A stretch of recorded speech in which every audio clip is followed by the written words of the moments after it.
João Queiroz, da Go Bullying, é convidado desta quinta-feira do Fecho de Contas. João, boa tarde. Vamos olhar primeiro para as declarações de Jean-Claude Trichet, ao dizer que é necessário continuar a acompanhar a inflação de forma muito próxima. É esse tipo de declaração que o mercado normalmente não gosta de ouvir?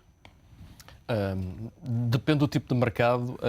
Contudo, tivemos outra vez mais do mesmo que nas outras quartas-feiras relativamente a decisões de quintas-feiras. De reuniões do BCE. Exatamente. Aqui, sobretudo, a tónica é que ficou sobre que a inflação não seria tratada através de taxas de juros. Pronto, isso coloca aqui alguma incerteza sobre se isso significa que reduz a continuidade dos programas de recompra de ativos e se isso tem algum impacto também na janela de concessão de liquidez ao setor bancário. É natural que, outra vez, continuando a ver toda esta tendência de evolução dos preços das matérias-primas, sobretudo daquela para a qual a zona euro está mais dependente. Estamos a falar dos preços de energia crude e alguns bens alimentares. Continuando a ver esta escalada e esta sustentação nesta tendência de subida, é natural que esta preocupação passe não só dos governos de cada país e seja uma questão já da própria zona euro. De qualquer forma, Trichet diz que há pressões inflacionistas de curto prazo, mas a médio e longo prazo a inflação deve continuar ligeiramente acima dos 2%. Isso pode tranquilizar aqui os investidores relativamente a estas pressões inflacionistas? Funciona da seguinte forma: enquanto estivermos a estes níveis, estivermos a falar de níveis de inflação próximos de 2% e para uma expectativa de evolução da taxa de juro 3, 4 anos, que também não ultrapassa o intervalo de 2 a 4%, provavelmente a maior parte dos investidores, um certo grupo de investidores que estão mais expostos a setores sensíveis à evolução desta variável, que é a taxa de juro, pode não causar tanta preocupação. Se olharmos para aquilo que é para a parte estatística, a parte histórica da evolução das taxas de juro, efetivamente, há certos grupos de ativos financeiros, como por exemplo as ações que se ressentem, não é da escalada, é o ritmo da evolução da taxa de juro e depois é a própria taxa de juro, os níveis em que ela se encontra. Exatamente. Portanto, enquanto ela for uma forma gradual e havendo esta dialética de forma a adaptar as expectativas dos investidores, a questão pode ser gerível e cada investidor, cada grupo, cada setor económico vai, consoante a sua utilização da alavancagem, vai adaptando o seu modelo de negócio, o seu dia-a-dia a esta evolução. Portanto, é bom irmos falando, ir despertando estas situações e ver de que lado é que se está a colocar esta pressão ou este desequilíbrio para provocar alguma cisão no preço do dinheiro. De qualquer forma, temos de facto assistido, sobretudo nas últimas 2 reuniões, a muita atenção dos mercados relativamente às palavras de Trichet em torno da inflação. Tudo isto acontece devido à meta dos 2% que o BCE estabeleceu para conter a inflação. Alguns analistas estão agora a dizer que essa meta é demasiado rígida para as atuais circunstâncias da zona euro e que o BCE deveria provavelmente adotar outros valores para tentar gerir a inflação. Um pouco à semelhança do que faz provavelmente a Reserva Federal norte-americana. Exato. Será que o BCE pode ir por esse caminho? É um bocado a metodologia de se houver, enquanto as economias não mostrarem um crescimento, taxas de crescimento sustentadas, como é o caso, por exemplo, do que já acontece na Alemanha e um ou outro país próximo, e enquanto não começarmos a ver taxas de empregabilidade dessas economias com uma trajetória descendente, a taxa de empregabilidade ascendente, a taxa de desemprego descendente, provavelmente fará algum sentido pensar nesse tipo de variáveis. E relativamente ao Conselho Europeu, amanhã temos encontro, não se espera para já um grande avanço em termos de resolução desta crise de dívida. Parece haver aqui ainda uma série de contradições relativamente ao caminho a seguir. Vamos continuar aqui a debater um bocado aquela questão sobre cada país da periferia, o que é que tem que fazer e que caminhos é que tem que ser tomados. Estas preocupações com a harmonização fiscal é relevante e provavelmente será um dos pontos para tender para uma União Europeia mais num sentido mais próximo, por exemplo, dos Estados Unidos.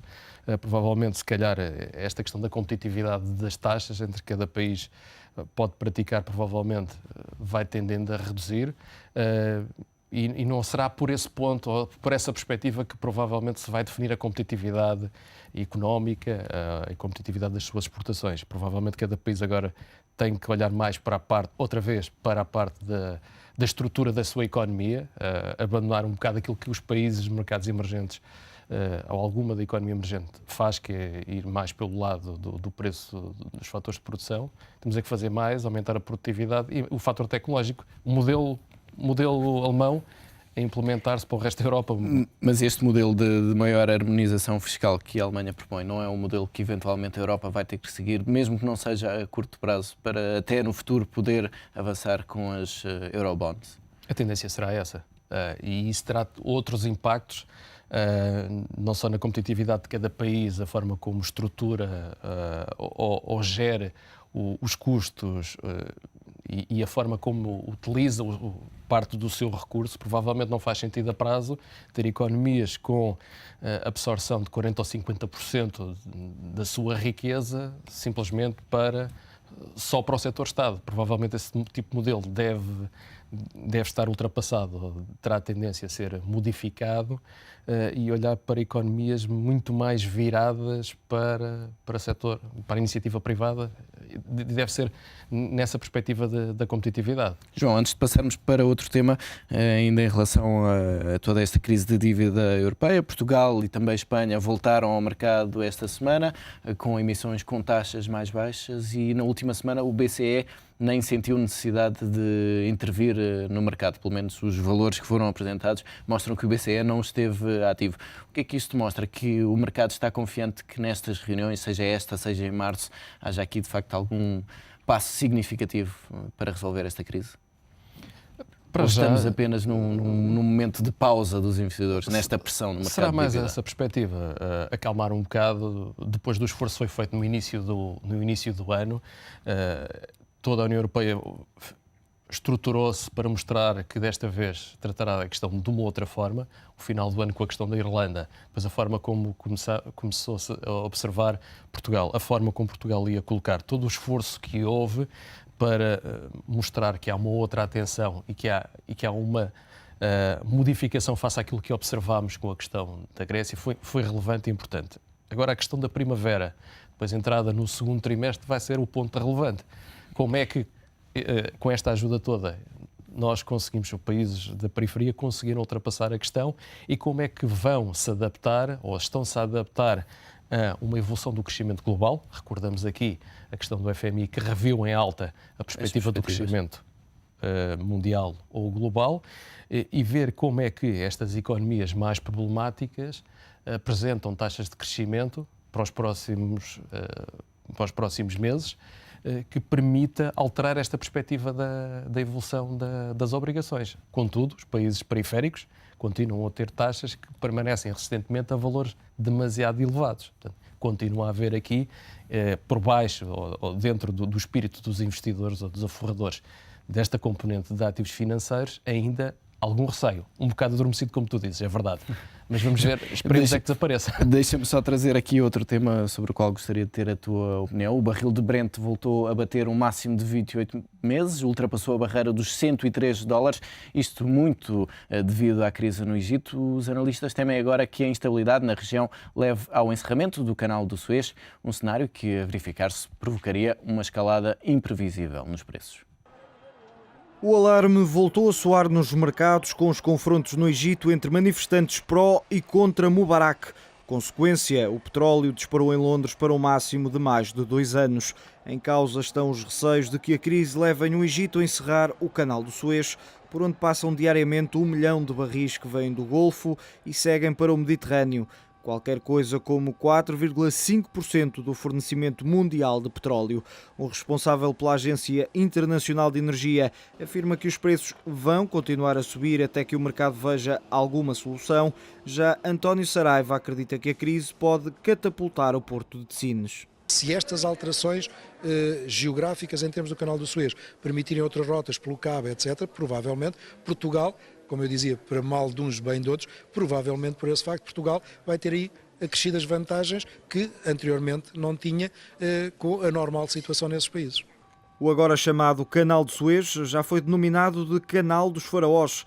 Antes mesmo da construção desta via marítima, já os romanos a usavam para a travessia de pequenos navios, o que diminuía significativamente a distância entre a Europa e o sul da Ásia. Construído em 1859, o Suez é o canal mais longo do mundo, com 193 km de extensão. A questão é que, como está sob a alçada egípcia, um eventual encerramento da ligação obrigaria os petroleiros a contornarem o continente africano, passando pelo Cabo da Boa Esperança, para conseguirem chegar ao Índico e ao Pacífico. O problema é que esta rota alternativa tornaria o transporte da matéria-prima mais lento e, simultaneamente, bastante mais caro.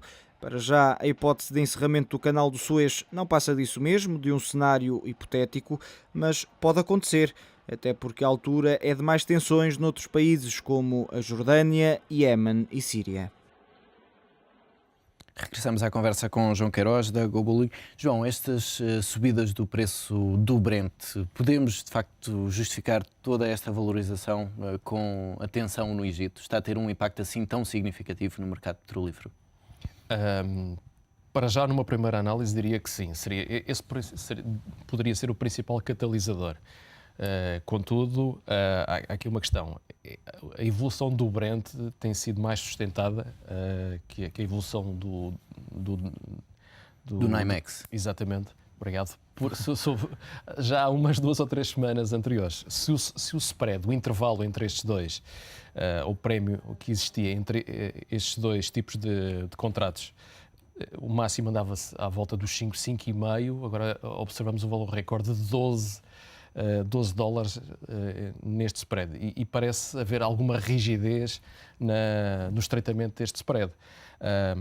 Para já, a informação andou mais depressa do que aquilo que se ajustou e está-se a verificar, e isto pode ser uma leitura daquilo que alguma previsão que já havia no terreno e alguns operadores já se teriam a posicionar para este cenário. Exatamente. É que historicamente, se olharmos desde 1950, portanto, nestes últimos 60 anos, como disse há bocado, este intervalo andava nos 5,5. O intervalo médio era de $1,50, isto considerando as cotações de fecho diárias.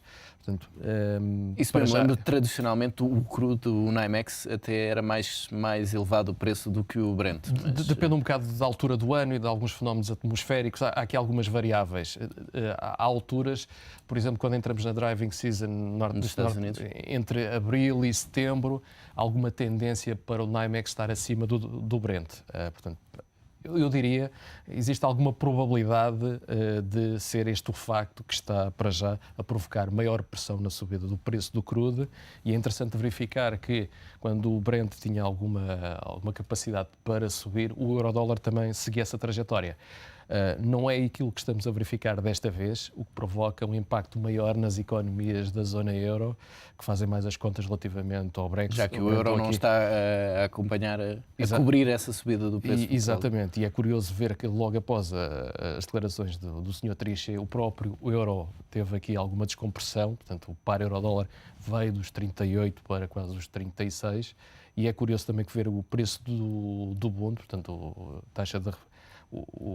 As obrigações alemãs também fez aqui alguma recuperação. Portanto, a questão da inflação aqui não foi tão relevante para os investidores. João, muito rapidamente, antes de concluirmos, tirando este impacto nos preços do petróleo, os mercados acionistas não estão a ser muito penalizados por esta questão no Egito?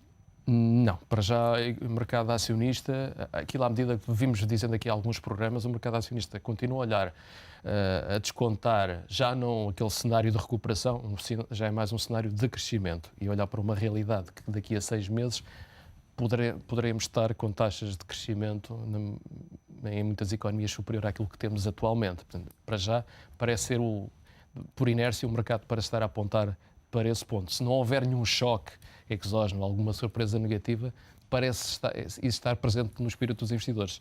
Principalmente nesta época da apresentação de resultados, vamos começar a ter algumas empresas europeias a entrar no calendário, numa agenda mais forte para as empresas europeias, e para já As indicadores estão voltadas para aí. Sim, e para já não há nada que aumente o prémio de risco neste momento das ações, embora fosse necessário haver mais liquidez do que está a haver atualmente. João, obrigado pela presença neste Fecho de Contas. João Queiroz, da GoBulling.